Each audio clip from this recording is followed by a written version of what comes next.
Lights. Camera action. It's recording. Good evening. My speech is on Dr. Martin Luther King.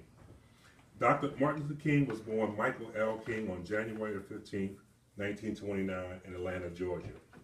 He grew up the second of three children. His father, Dr. Martin Luther King Sr., was a Baptist minister and was also the pastor of Ebenezer Baptist Church in Atlanta. Dr. King's upbringing was one of discipline and love, as his parents ensured that he grew up in a loving and secure environment. During Dr. King's early years, his grandmother, whom he was very close to, died when he was 12 years old. The death of his grandmother had a profound effect on him, as at one time he attempted suicide by jumping out of the second-story window of the family home. Dr. King was a very bright student, and while attending high school, he skipped both the 9th and the 11th grades, allowing him to enter Morehouse College at the age of 15 in 1944.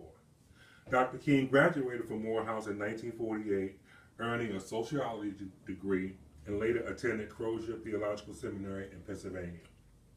During his last year at seminary, Dr. King was mentored by the Morehouse president, Dr. Benjamin Hayes, who encouraged Dr. King to utilize religion as the force behind social justice and change. Dr. King was later accepted into Boston University to complete his doctorate degree. This is also where he met his future wife, Coretta Scott, with whom he had 4 children. In 1954, Dr. King was called to become pastor of Dexter Avenue Baptist Church in Montgomery, Alabama, and the following year completed his PhD studies and was awarded his degree, graduating at the young age of 25. Dr. King's mission for social justice advocated on many fronts. His first mission for justice and equality began in December of 1955, as the NAACP met with him and other leaders to plan a citywide boycott as a result of the arrest of Miss Rosa Parks, a black woman who refused to give her seat on the front of the bus to a white passenger. This incident was one of many that fueled the passion of Dr. King in his civil rights journey. In January 1957, Dr. King, along with the late Ralph Abernathy and other ministers and activists, founded the Southern Christian Leadership Conference. This organization was formed so that there would be a collective voice during the nonviolent protests on civil rights reform. There were several other significant events that took place over the years that were part of the fight for social justice within Dr. Martin Luther King. In February 1960, you had the sit-in movement in Greensboro, North Carolina. In October 1960, the lunch counter incident in Atlanta, where Dr. King and 75 other people entered a department store and was denied service. Dr. King's activism and advocacy for equality even became a part of the political landscape, especially during John F. Kennedy's time as president. 1963 was a very important year in the life of Dr. King. In the spring of 1963, he organized a demonstration in downtown Birmingham, creating an event that caused the local police to turn dogs and water hoses on the demonstrators, drawing national and worldwide attention to social justice. On August 28, 1963, the historical March on Washington resulted in a peaceful yet powerful demonstration.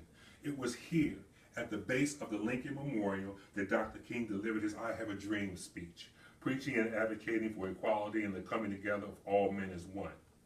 From 1965 to 1967, the civil rights movement grew into major cities and areas across the country.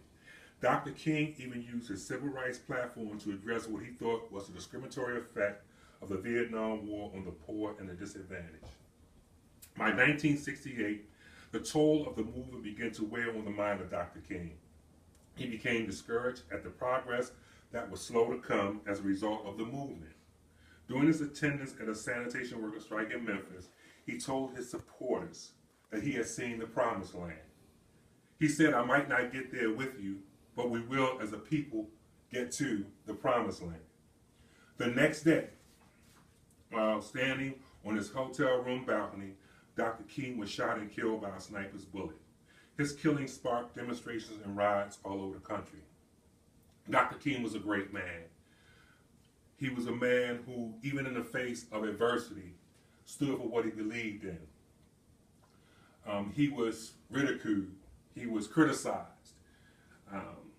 He was even called a communist by the FBI, J. Edgar Hoover. But in spite of all of that, you know, he stood on what he believed in. And I can just see his dream resonating today with all the chaos and confusion that we have going on in our world. And I believe that if Dr. King was alive today, his fight would still be the same. I believe that the dream that he had yesterday is the dream that he would have today.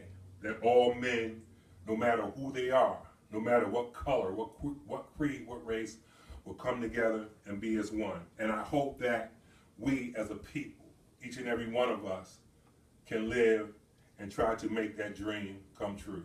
Thank you.